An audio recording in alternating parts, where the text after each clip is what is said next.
Attends, juste pour vous expliquer un peu là où on en est. Malheureusement, il y avait une marche qui était prévue vers l'ambassade parce que c'est un lieu symbolique pour nous tous et qu'on souhaitait aussi porter la parole et dire que voilà, on est là pour contester des choses de très précis. On avait un lieu fixé pour y aller, donc là c'était notre Là c'était notre, vous le voyez en face, ils ont diligenté leur... je sais pas comment les appeler, voilà, Baltagia, mais ça me fait autant de la peine pour eux aussi d'être aussi manipulés comme ça. J'ai pas envie que ces gens-là soient manipulés et qu'ils viennent crier leur haine contre des Marocains qui demandent à ce que eux aussi soient libres. C'est pour eux aussi qu'on le fait. Malheureusement, ils viennent nous bloquer le trajet, ils viennent agressivement. S'ils avaient été au moins pacifiques, ça aurait été autre chose. Ici on est en France, c'est pas comme nos camarades qui se sont fait taper à Casa, vous voyez les images, ils se sont fait matraquer parce qu'ils ont voulu faire la même cérémonie que nous, aussi simplement que nous et dire voilà ce qu'on conteste véritablement, voilà ce qui ne nous représente plus en tant que Marocains libres. Malheureusement on ne peut pas aller là-bas, devant l'ambassade. On va y aller, la police, on va y aller. S'il vous plaît. Alors, un point d'ordre, s'il vous plaît. On va y aller à l'ambassade. On va y aller dès que possible, dès que les autorités au pouvoir dégager le trajet. On veut prendre de risques pour personne aussi ici, on ne cherche pas la confrontation, on cherche à faire passer notre message. Et on sait que, parce que chacun de vous est venu aujourd'hui à marquer le coup, est venu nous soutenir, parce que c'est venu comme ça d'une initiative d'une personne lambda, ce qui prouve que n'importe qui d'entre vous aujourd'hui, demain, s'il porte une initiative qui est noble pour la cause marocaine, eh ben elle aura un succès, elle aura de l'écho. Voilà. Ils ont une autorisation de manifester? Ils n'ont pas d'autorisation, malheureusement en France. Il faut demander à la police de débloquer. Malheureusement en France, c'est pas le Maroc, on ne peut pas venir charger et dégager les manifestants. Si on a la possibilité, je vous promets qu'on ira là-bas. On refera la même cérémonie que vous avez vue là, on leur fera devant leurs yeux. J'espère qu'on pourra le faire. En attendant, on est toujours là et on peut toujours porter notre parole et porter notre orage et c'est le plus important. Je vous remercie. En attendant, on va faire entendre notre voix. Les bacs, comme le Chabi.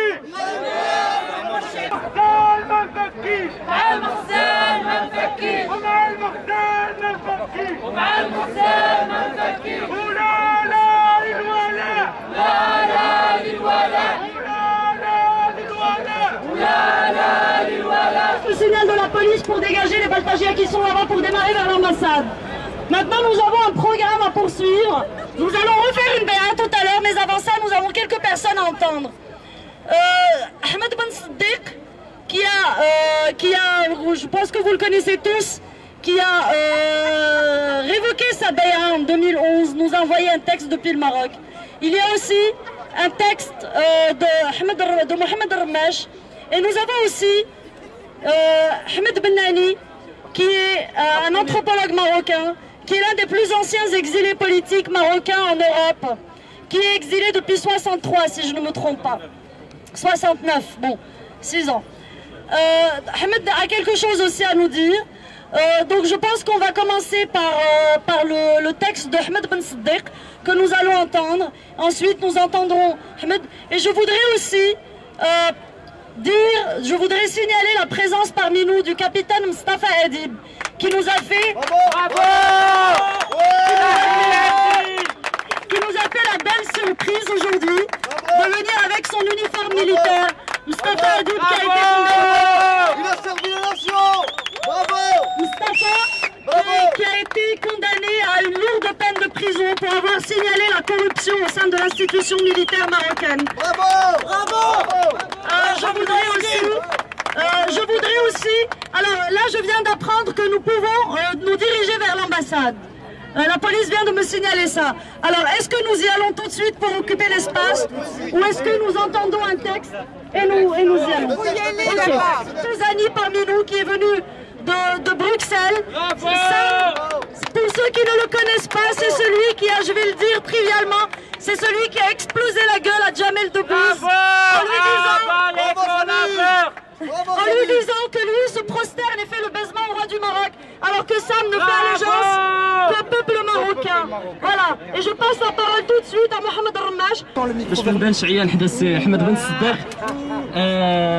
هذا واحد النص اللي كتبته انا شخصيا، هو قصيده مستوحاه من قصيده ديال الشاعر الكبير احمد مطر، وهي تهنئه للحزب البي جي دي، الحزب الكبير اللي عتقنا.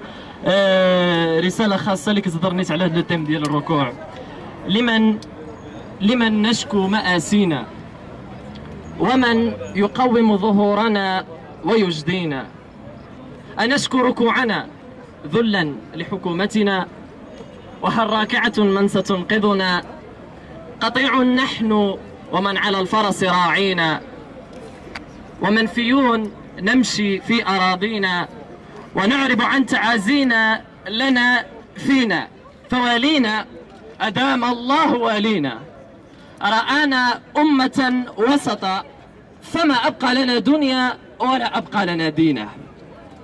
ولاة المصباح يا ولاة المصباح، ما خنتم ولا هنتم ولا أبديتم اللينا، جزاكم ربنا خيرا، كفيتم أرضنا بلوى ربيعنا، وحققتم أمانينا. وهذا عوفير يشكركم، ففي تل أبيب حينا وفي داركم حينا. ولاة المصباح ما خنتم ولا هنتم ولا أبديتم اللينا، جزاكم ربنا خيرا، كفيتم أرضنا بلوى ربيعنا، وحققتم أمانينا. وها هو عوفير يشكركم، ففي تل أبيب حينا وفي داركم حينا. سحقتم أنف الفساد، نعم سحقتم أنف الفساد، فلم ينقل عالي الهمة، ولو نقل معاذ الله لو نقل وضيعنا صاحب سيدنا. ولاة المصباح، هذا النصر يكفيكم ويكفينا، شكر الله سعيكم، تهانينا. Alors, pour que l'autre groupe nous entende pas, la police m'annonce qu'il faut qu'on parte assez rapidement. On va partir dans cette direction parce qu'ils les enferment en quart de cercle. On va partir jusqu'au rond-point et ensuite on avance et on poursuit notre programme là-bas. Dès qu'on arrive, on donnera la parole à Ahmed Bennani. Voilà. On y va? On y va? Allez.